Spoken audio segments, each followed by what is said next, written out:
A guerra entre Rússia e Ucrânia parece longe de terminar, mas um novo capítulo pode estar se abrindo. O presidente ucraniano Volodymyr Zelensky anunciou que uma nova rodada de negociações de paz com a Rússia acontecerá em Istambul na próxima quarta-feira. A reunião será conduzida pelo chefe do Conselho de Segurança da Ucrânia, Rustem Umerov, e marca mais uma tentativa, entre tantas fracassadas, de buscar uma solução diplomática para um conflito que já dura 3 anos. Desde 2022, quando a Rússia lançou sua invasão em larga escala contra a Ucrânia, milhares de civis perderam a vida, cidades inteiras foram destruídas e a tensão global só aumentou. O cenário hoje é de uma guerra arrastada, com perdas contínuas para ambos os lados e nenhuma solução real no horizonte.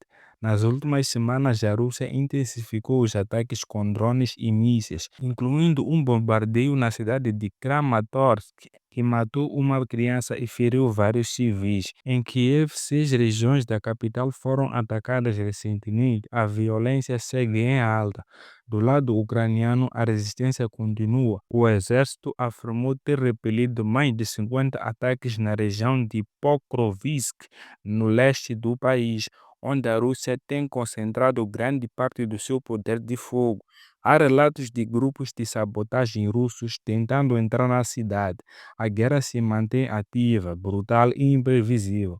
As novas negociações em Istambul, que já cediu rodadas anteriores em maio e junho, devem durar pelo menos 2 dias, segundo fontes de agência de notícias russa. Até agora, essas reuniões resultaram apenas em trocas de prisioneiros. Nenhum cessar-fogo foi alcançado. A Turquia continua atuando como mediadora, oferecendo um terreno neutro para o diálogo, mas o clima é de ceticismo. De fato, o Kremlin já tratou de reduzir as expectativas. O porta-voz Dmitry Peskov afirmou que os dois lados ainda estão diametralmente opostos e que será necessário muito trabalho diplomático antes de qualquer avanço real. Ou seja, mesmo com uma mesa de negociações montada, ninguém está segurando a respiração.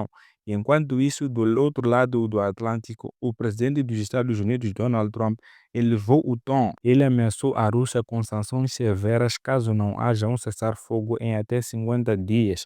Trump também se disse decepcionado com Putin, mas afirmou que ainda não desistiu do líder russo. Washington também prometeu mais armas para o exército ucraniano, o que mostra que, apesar das conversas de paz, o apoio militar segue firme.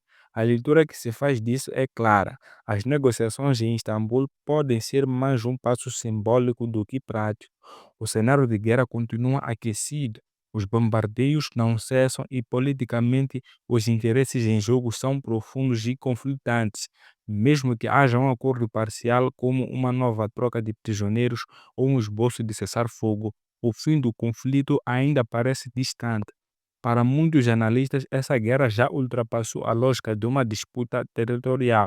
Tornou-se uma guerra de narrativas, de influência internacional, de demonstração de força entre potências. A Ucrânia resiste com o apoio do Ocidente, a Rússia insiste em sua ofensiva, tentando manter o controle sobre áreas estratégicas do leste ucraniano.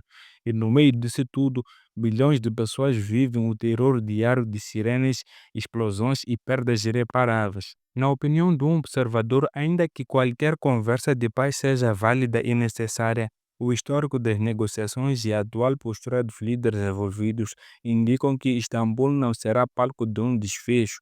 A diplomacia caminha, mas a marcha lenta, e muitas vezes apenas para manter as aparências. Enquanto isso, o povo ucraniano continua pagando o preço mais alto, o da guerra real, vivida fora das salas com ar-condicionado e muito longe das declarações diplomáticas cuidadosamente calculadas. A nova rodada de negociações traz uma fagulha de esperança, mas esperança por si só não para mísseis nem reconstrói cidades e muito menos devolve vidas. Bom, eu em particular, como observador atento desse conflito meio que desde o início, não consigo ver essas novas negociações de paz entre Rússia e Ucrânia com muito otimismo. Já vimos esses filmes antes. Foram tantas mesas de conversa, tantos acordos rasgados, tantas promessas descumpridas que se tornou difícil acreditar que algo concreto vai sair dessas reuniões em Istambul.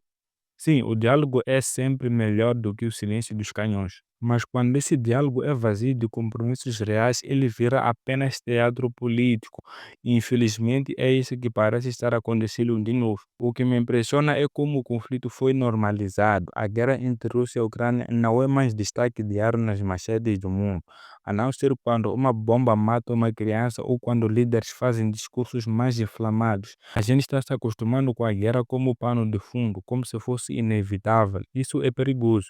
Porque essa guerra não é uma abstração geopolítica, ela é uma tragédia humana concreta, com milhões de pessoas vivendo sob ataques constantes, com famílias separadas e um país sendo lentamente dilacerado. Também me chama a atenção a postura dúbia das grandes potências. Os Estados Unidos, por exemplo, ameaçam com sanções e, ao mesmo tempo, enviam mais armamento para a Ucrânia. Isso mostra que a paz, no fundo, não é o verdadeiro objetivo imediato, mas sim a contenção estratégica da Rússia. E do outro lado, Moscou continua bombardeando civis enquanto finge disposição para negociar. É um jogo de forças, onde o sofrimento humano vira quase um detalhe colateral. E isso é revoltante. Apesar de tudo, eu queria poder acreditar nestas negociações. Queria mesmo, porque ninguém aguenta mais ver imagens de prédios destruídos, mães chorando, filhos mortos, cidades sem luz, sem água, sem futuro. A guerra cansa, corrói as esperanças. Mas o problema é que sem uma mudança radical de postura, especialmente por parte da Rússia, não há acordo que sustente. A Ucrânia quer soberania e segurança, a Rússia quer manter domínio e influência. E esses objetivos são praticamente irreconciliáveis, sem concessões que hoje nenhum dos lados parece disposto a fazer. Por fim, o que mais me preocupa é o destino das pessoas comuns. A política internacional muitas vezes trata vidas como números, danos como estatísticas e dor como dado de relatório. Mas no meio dessa guerra existem sonhos interrompidos, jovens que não terão infância, idosos que morreram sozinhos em porões. E quando eu penso nisso, sinto que não é só questão diplomática, é uma questão moral. E se a comunidade internacional não conseguir pressionar com firmeza por um fim real ao conflito, não por conveniência, mas por justiça, então talvez estejamos todos falhando como civilização. Deixa like e se inscreva aqui no canal. Até a próxima.